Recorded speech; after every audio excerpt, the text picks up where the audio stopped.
Hey, Drive Safe Dave. We have a pumpkin shortage, and what's going to happen with no pumpkins? You know what? If you don't have a pumpkin patch, where is Halloween, right? Yeah, you got to have Charlie Brown's Halloween, but I think it's all about there's fungus going around, and that what one of the stories said. There was a little bit of a fungus happening in Texas, but really it's all about the supply chain. Yeah, I think it's more that they can't get them picked up. They've had a lot of rain out there, in Farmington, New Mexico. That whole New Mexico area, just big time pumpkin area. They're not getting in there. Maybe there's some fungus going on. Sounds to me like somebody didn't do any research on the story is what I'm going with. Yeah. But trucks normally, they really do. They come out of California. They come out of Arizona.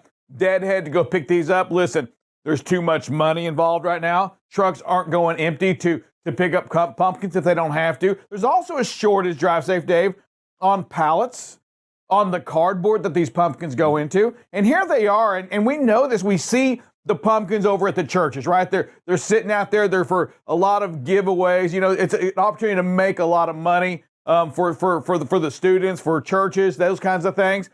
And they can't get them there. Phenomenal results. JB Hunt as well, the same company that produced that, had a phenomenal third quarter, pumped up.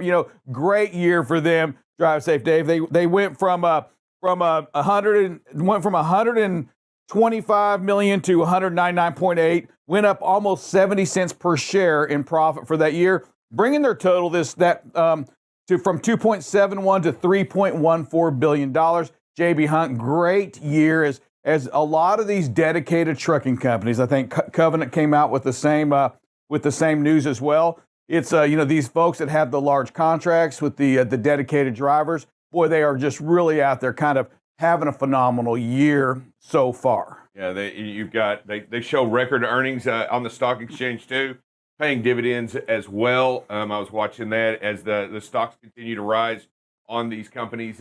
They do a lot of that last mile dedication freight as it gets to the distribution center. They do that last mile bump and run, and they're doing very well by it. We see in California as well, producer, that we have the high school, the first high school that's going on, not part of a vocational school, but it's putting the kids, seniors in high school, in the trucks, teaching them how to begin a truck driving career. Also introduces them to the idea of what it means to be a truck driver, because there are some, quote unquote, I guess you would figure out what you think a truck driver or what truck driving career is and what it really is. What you've heard, and then they get to hear from a real life truck driver. They also get to use a simulator, and they get to understand a little bit what's going on in the trucking career and what money you can make and the opportunities that are there for everybody. Yeah, it's real curious as we go into this moment, as most drivers that average age right now, they say it's about 55, 56 years old as a truck driver. At some point we're going to have to replace them. A lot of the students, a lot of the states, while you can run intrastate, it's the interstate that you really can't do. So, they talked about that in the Port of Savannah as well. Some of the frustrations within the Port of Savannah says, well, we can put a 18-year-old, 19-year-old in a truck, and they can run all through Georgia, but they can't go 15 miles over the border into South Carolina and deliver that same product. Producer?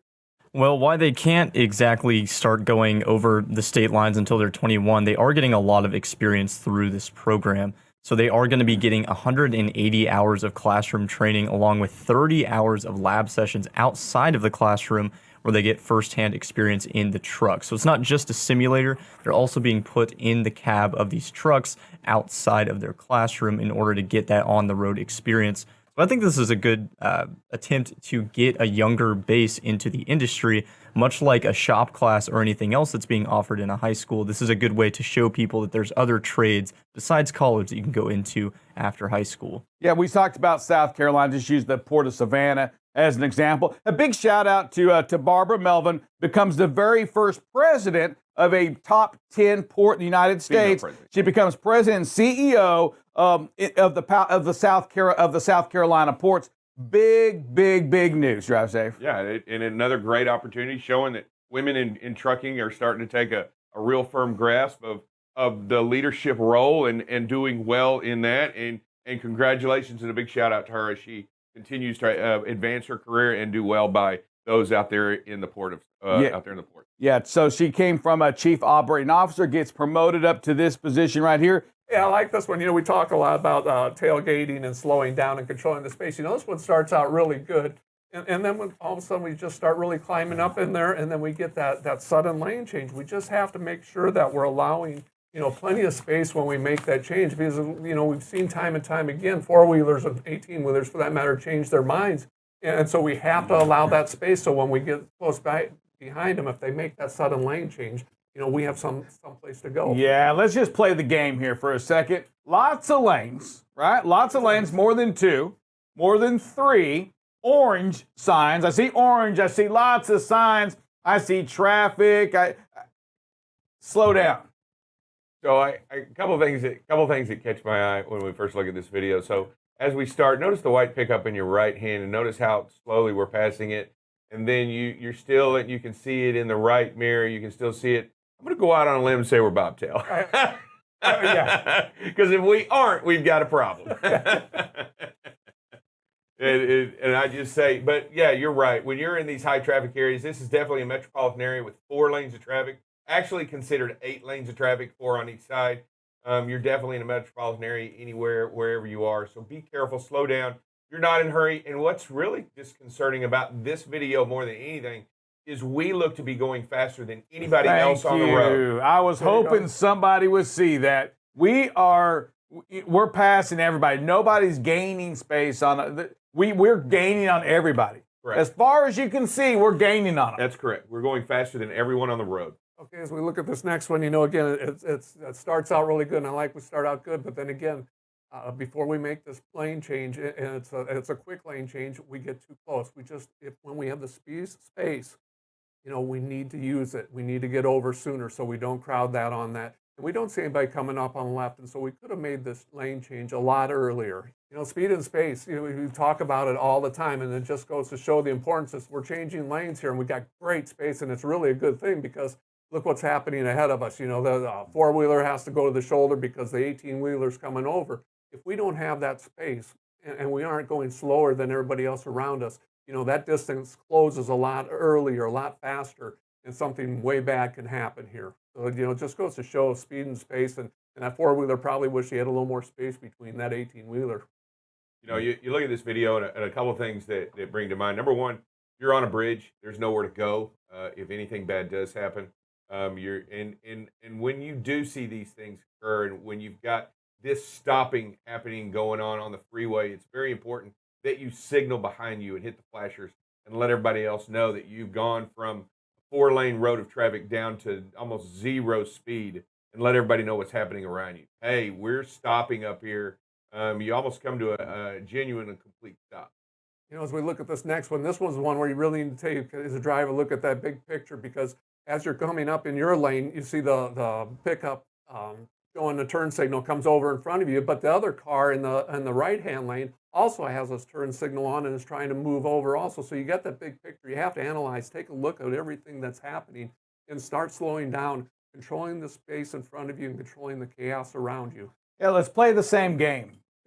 Okay, more than 1 lane, more than 2 lanes, more than 3 lanes, lots of lanes. Orange, okay, traffic, and we are gaining on the world once again. We are gaining on everyone. Let me tell you, we've got to slow down. We've got to have intentionality that says slow it down, because right now you don't see that construction vehicle, that truck that's picking up the junk on the right side, right? Right there. You don't see him there, and by the time everybody gets there, they start slowing, hitting their brakes, and you get on a little quicker than we needed to. Yeah, and I'm going to tell you right now, and this is really, when you look at this video, you see the driver come from the far left lane. He obviously wants to get on the exit or move all the way over. When you get this close to him this quickly, he can't see.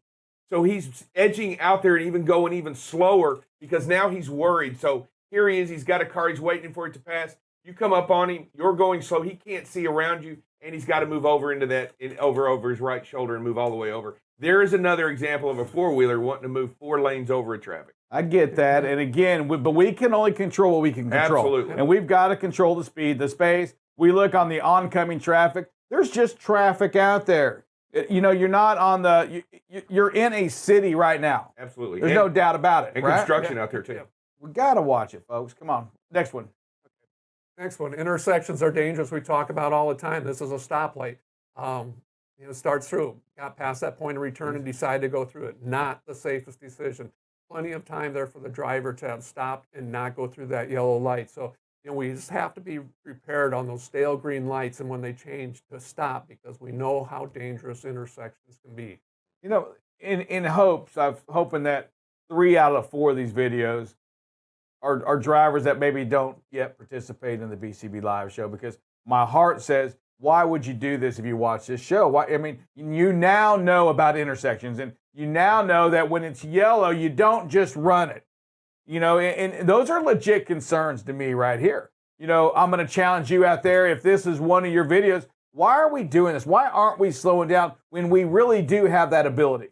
And when streaks end, this is why they end right here.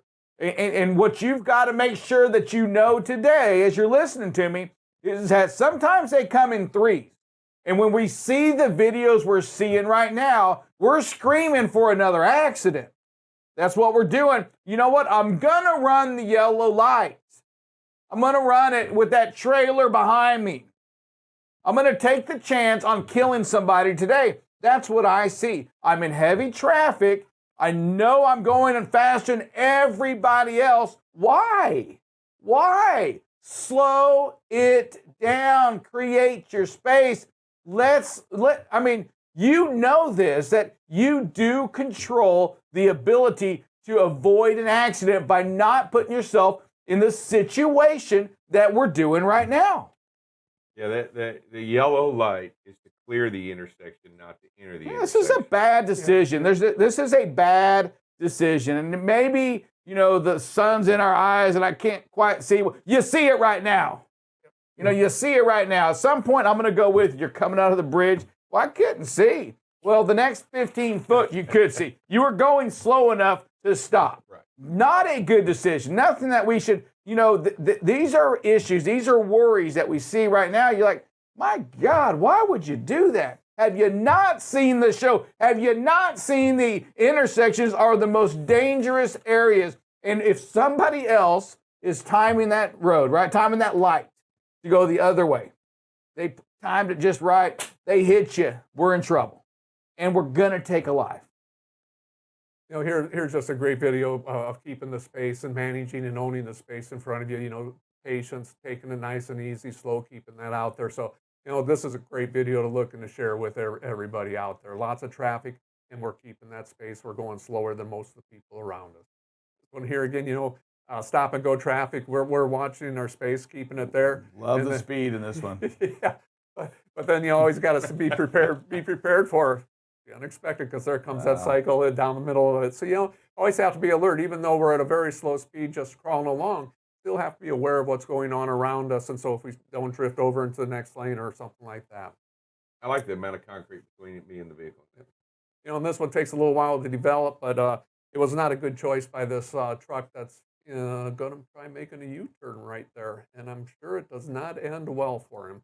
You know, in a case like that, just go up to the intersection, make the turn or go straight, get turned around and come back at it. Don't try making a U-turn in the middle of the road and tying the lanes up and making it unsafe for everybody else around you. Okay, seriously? Is he really making a U-turn right here? Oh, that's exactly what he's doing. And he's not making it well. I'm letting you know, that's not happening. And just because something bad happens, you don't just throw it out and say, we're never going to get there.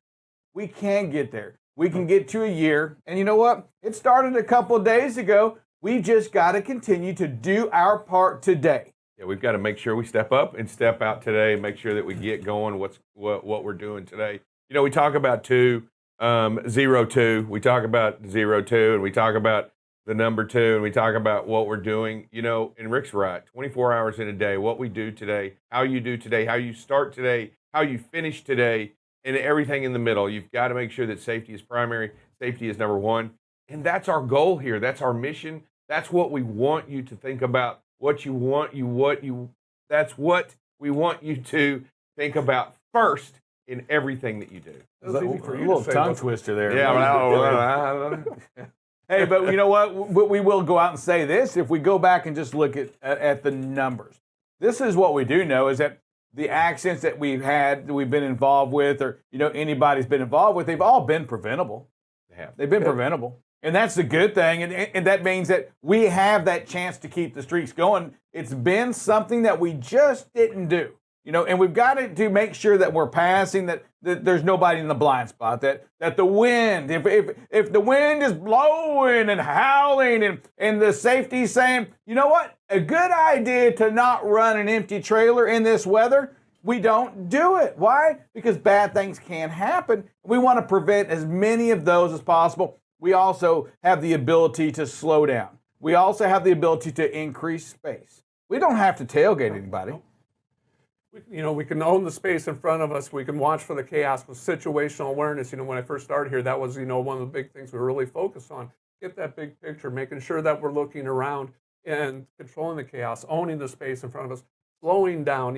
When we slow down, that just slows down the chaos, gives us more opportunity to make good decisions as we see things happening in front of us.